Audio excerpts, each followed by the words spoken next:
कमीरपुर गांव में कुरकुरे के बड़े बड़े कारखाने थे। कमीरपुर में अलग अलग तरह के कुरकुरे बेचे जाते थे। लोग दूर दूर से सिर्फ कुरकुरे खरीदने के लिए आते थे।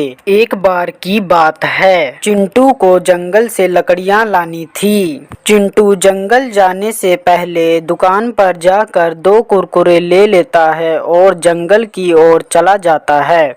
जंगल में चिंटू सारी लकड़ियां इकट्ठा करने के बाद एक पेड़ के नीचे बैठकर आराम से कुरकुरे खाने लगता है। चिंटू खाते खाते बोलता है कि अरे वाह, मजा आ गया, बहुत ही टेस्टी हैं ये कुरकुरे। कल भी यही वाले कुरकुरे खाऊंगा मैं। उसी पेड़ के ऊपर चुड़ैल रहती थी। वह चिंटू की सारी बात सुन रही थी। चुड़ैल बोलती है कि अरे ये कुरकुरे क्या होता है, बड़ी ही मजे से खा रहा है ये बच्चा। फिर चुड़ैल एक स्त्री का रूप ले लेती है और जाकर चिंटू से कुरकुरे मांगती है। बेटा, ये कुरकुरे मुझे दोगे? हाँ आंटी, यह लो, लेकिन मुझे 5 रुपए चाहिए, तभी मैं दूंगा आपको यह कुरकुरे। चुड़ैल अपने जादू से 5 रुपए चिंटू को दे देती है।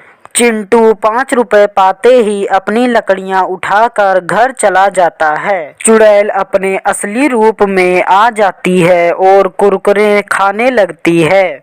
चुड़ैल कुरकुरे खाते खाते बोलती है कि अरे वाह, मजा आ गया, क्या टेस्टी चीज है। मन कर रहा है कि खाती जाऊं। जब मैं जिंदा थी तब तो इतनी अच्छी चीज मिलती ही नहीं थी, लेकिन मेरा मन अभी भी नहीं भरा और ये कुरकुरे भी खत्म हो गए। मैं क्या करूं? मुझे लगता है मुझे गांव जाना चाहिए, वहां पर ऐसे और कुरकुरे होंगे। चुड़ैल गांव जाती है। चुड़ैल गांव में देखती है कि कुरकुरे बनाने वाली फैक्ट्री से कुछ लोग कुरकुरे लेकर जा रहे हैं। चुड़ैल फैक्ट्री के अंदर चली जाती है। चुड़ैल किसी को दिखाई नहीं दे रही थी। चुड़ैल देखती है कि सारे लोग कुरकुरे के बड़े बड़े बॉक्स उठाकर रख रहे हैं। रात को जब सारे काम करने वाले चले जाते हैं तो चुड़ैल 10-15 कुरकुरे खा जाती है। अगली सुबह जब काम करने वाले आते हैं तो कुरकुरे के खाली पैकेट देखकर हैरान हो जाते हैं। इसी तरह हर रोज होने लगा। काम करने वालों को यह बात पता नहीं चल पा रही थी कि कौन हर रोज यह 10-15 कुरकुरे खा लेता है। एक दिन जब मैनेजर आता है तो कर्मचारी सारी बात मैनेजर को बताते हैं। फिर सभी मिलकर यह फैसला लेते हैं कि आज रात हम छिपकर यह देखेंगे कि कौन हर रोज 10-15 कुरकुरे खा लेता है। रात को सभी काम करने वाले और मैनेजर छिप जाते हैं और छिपकर कुरकुरे के डिब्बे पे नजर रखते हैं। तभी वहां पर चुड़ैल आती है और कुरकुरे खाने लगती है। सभी कर्मचारी सोचने लगते हैं कि हम करें तो करें क्या। अभी भीमा बोलता है, भाइयों, हमें तांत्रिक को बुला लेना चाहिए, वही इस चुड़ैल का कुछ करेंगे। रामू तांत्रिक को बुलाने जाता है और तांत्रिक को सारी बात बताता है। फिर तांत्रिक आकर चुड़ैल से बोलता है कि ए चुड़ैल, चली जा यहाँ से, नहीं तो मैं तुझे अपनी इस बोतल में बंद कर लूंगा। तू मुझे यहाँ से भगाएगा? भगा के दिखा।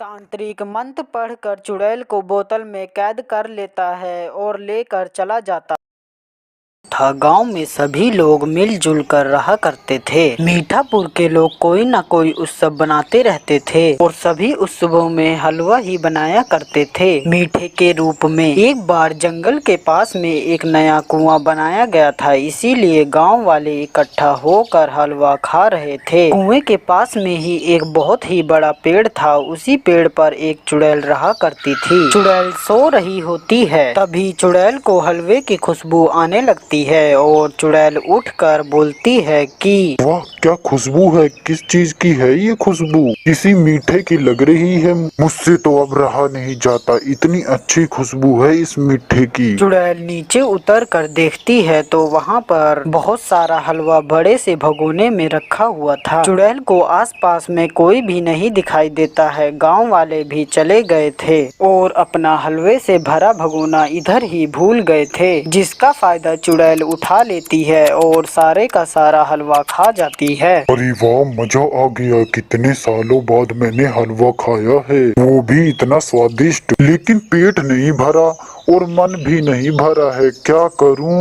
मैं गांव जाती हूँ, कहीं ना कहीं तो हलवा मिल ही जाएगा। चुड़ैल गांव जाती है, लेकिन चुड़ैल को कहीं पर भी हलवा नहीं मिलता है। तभी चुड़ैल को दो लोग हलवे के बारे में बात करते हुए दिखते हैं। चुड़ैल उन दोनों की बात सुनने लगती है। हरिया भैया, आज तो हलवा खाने में बड़ा ही मजा आया। अब और किस दिन हलवा खाने को मिल रहा है? रामू भैया, अब तो 2 दिन बाद फिर से हलवा बनेगा और खाने को भी मिलेगा, क्योंकि 2 दिन बाद पक्का रास्ता बन जाएगा, जिससे सभी को आसानी होगी। चुड़ैल हरिया और रामू की बात सुनकर चली जाती है। जंगल में चुड़ैल बोलती है कि अब तो 2 दिन बाद ही हलवा खाने को मिलेगा, क्या करूं? चलो 2 दिन तक इंतजार कर ही लेती हूँ मैं। 2 दिन बीत जाते हैं। 2 दिन बाद चुड़ैल उस जगह पर पहले से ही पहुंच जाती है, ताकि गांव वालों में हलवा बंटने से पहले ही सारा हलवा खा ले। चुड़ैल वहां पर जाती है जहां पर हलवा बना कर रखा हुआ था, और सारा का सारा हलवा फिर खा जाती है। थोड़ी देर बाद रानी आती है और हलवा ना देखकर सभी को बुलाती है। हलवा ना होने से सभी गांव वाले आपस में बात करने लगते हैं। अरे हरिया भैया, ये इतना सारा हलवा कहाँ चला गया? रामू बोलता है कि क्या पता भैया, इतना सारा हलवा कौन खा सकता है? कोई जानवर भी तो इतनी जल्दी नहीं खा सकता। सही कह रहे हो तुम। ऐसे ही हर उत्सव में सारा का सारा हलवा गायब हो जाता था। एक दिन गांव वाले इस बारे में बात कर रहे थे कि सारा का सारा हलवा कहाँ गायब हो जाता है। हरिया भैया, किसी को भी यह बात पता नहीं है कि इतना सारा हलवा कहाँ गायब हो जाता है, यह कौन खा जाता है इतना सारा हलवा? भाइयों, कहीं ये कोई जानवर तो नहीं है? अरे क्या पागलों जैसी बात कर रहे हो भीमा भैया? ऐसा हो सकता है क्या? कोई जानवर कैसे खा लेगा इतना सारा हलवा? हाँ, ये बात तो है। रामू बोलता है कि भाइयों, हमें उस चोर को या जो हमारा सारा हलवा खा जाता है, उसे जाल में फंसाने के लिए कोई योजना बनानी होगी। हाँ, ठीक कह रहे हो तुम रामू भैया। भाइयों, मेरे पास एक योजना है। क्यों ना हम गांव में बहुत ही बड़े से बर्तन में हलवा बनाएं और उस हलवे पे हम नजर रखेंगे। जब कोई उसे खाने आएगा तो वो पता लग ही जाएगा कि कौन है वो जो सारा का सारा हलवा खा जाता है। वाह, तुम्हारी ये योजना तो बहुत ही अच्छी है। गांव वाले एक बड़े से बर्तन में हलवा बनाकर गांव के बीचों बीच में रख देते हैं, जिसे कुछ देर बाद एक चुड़ैल खाने आती है। देखते ही देखते चुड़ैल सारा का सारा हलवा खा जाती है। सभी गांव वाले यह देखकर दंग रह जाते हैं और एक दूसरे से बात करने लगते हैं। भैया, ये तो चुड़ैल है जो हलवे को खा जाती है। हम तो ना जाने क्या क्या सोच लिए थे। अरे तुम चुड़ैल तो ऐसे बोल रहे हो जैसे कि चुड़ैल तुम्हारी बहन लगती हो। नहीं, हम ये कह रहे थे कि अब पता चल गया है कि कौन हलवा खा जाता है। गांव वालों, हमें किसी न किसी तरह इस चुड़ैल को अपने गांव से भगाना ही पड़ेगा। हाँ हाँ, ठीक कह रहे हो तुम। हमें इसमें झुमरू तांत्रिक की मदद लेनी पड़ेगी। वही हमें इस चुड़ैल को गांव से भगाने में मदद कर सकते हैं। गांव के कुछ लोग झुमरू तांत्रिक के पास जाते हैं और सारी बात बताते हैं। झुमरू तांत्रिक गांव वालों के साथ गांव में आ जाता है और गांव के बाहर एक रेखा खींच देता है, जिससे कि चुड़ैल गांव में ना आ पाए, और गांव वालों से बोलता है कि गांव वालों, इस रेखा को पार करके कभी मत जाना,